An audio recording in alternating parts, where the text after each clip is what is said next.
The small town of Calvert, Texas, has its share of mystery and intrigue. When is a courthouse not a courthouse? When is a park a prison? When is a road to nowhere lead somewhere? When is an empty wood a graveyard? And when is a graveyard a monument? Come with me and try to crack the riddle of Calvert, Texas.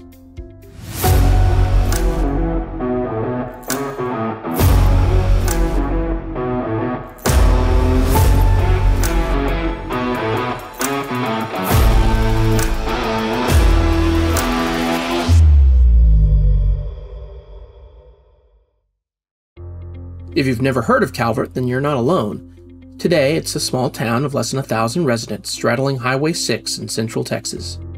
The Brazos River, then and now, dominates this area and inspired the founding of one of the earliest towns in Texas, Sterling. Nothing remains now but a historical marker and a lost graveyard of over 400 pioneer settlers. In 1868, the town of Sterling picked up and moved a few miles east and renamed itself Calvert. Why? The railroad was built to the east and still runs through Calvert, Texas. Calvert boomed, becoming the fourth largest city in Texas. So another riddle. Why did a Texas metropolis become a near ghost town? You see hints of what Calvert was in the multiple blocks of false front buildings and in the abnormally large amount of plantation-style mansions. You also see it here, an intimidating red brick structure east of the railroad tracks. The historical marker labels it the Calvert Courthouse, noting that it was begun but never finished after the county seat was suddenly moved to another town.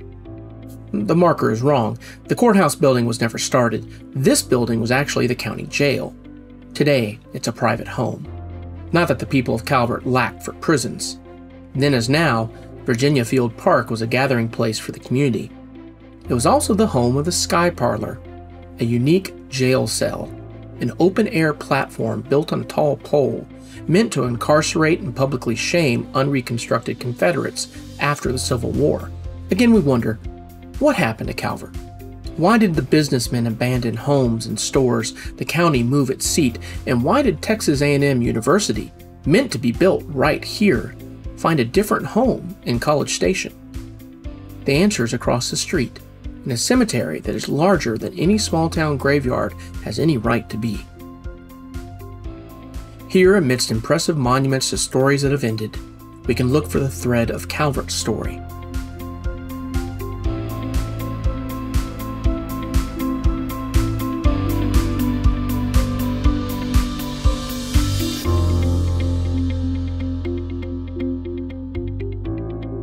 We find a lot of rusting stars marking graves. Stars noting a veteran who fought for the Confederate States of America during the Civil War, and even a few who fought for the Grand Army of the Republic, the boys in blue, the opposite side. The Civil War impact can be seen on this marker as well. A baby born in the first year of the conflict, named for the President of the Confederacy. These graves tell us a lot. They tell us when someone was born in South Carolina, or Alabama, or even from the faraway penal colony of Australia. Some came from France, their grave marked in their native language. A grave filled in October of 1873.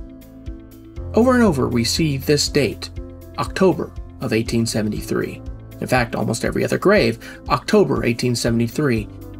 The year an epidemic of yellow fever struck. The year the railroad refused to stop in Calvert, or even to lower windows in fear of the disease.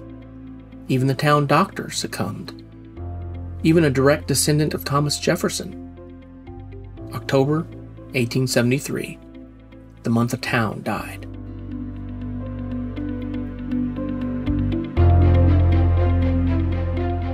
Across from the football field, there's another graveyard, small, well-kept. A cemetery for the large population of Jewish settlers who called Calvert home. They too had a bad year in 1873.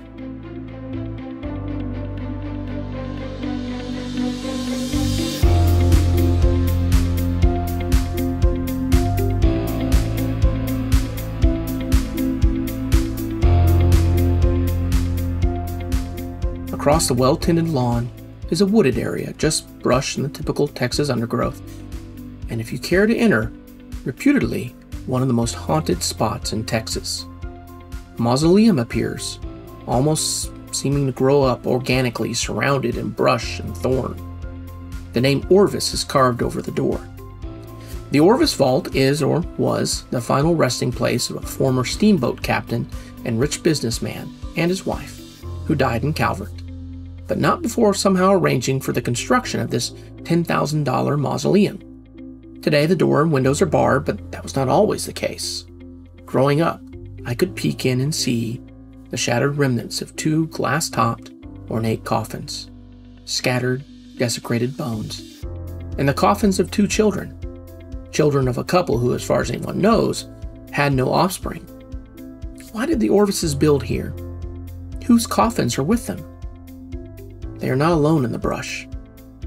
There are other stones, other graves, other final chapters to stories we may never know, riddles we may never solve, testament to what anyone might find if they cared to open their eyes and look at their hometown in a different light.